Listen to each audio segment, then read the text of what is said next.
My name, my name is Shivraj. I am telling about your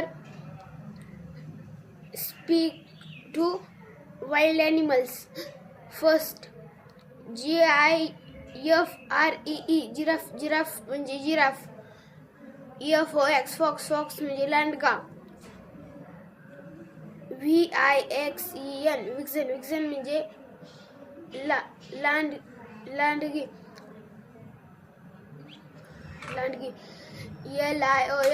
lion म्हणजे सिंह.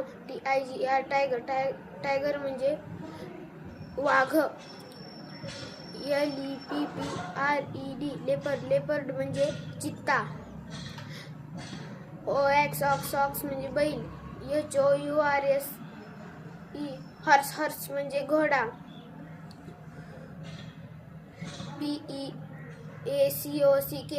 peacock म्हणजे मोर. Thank you.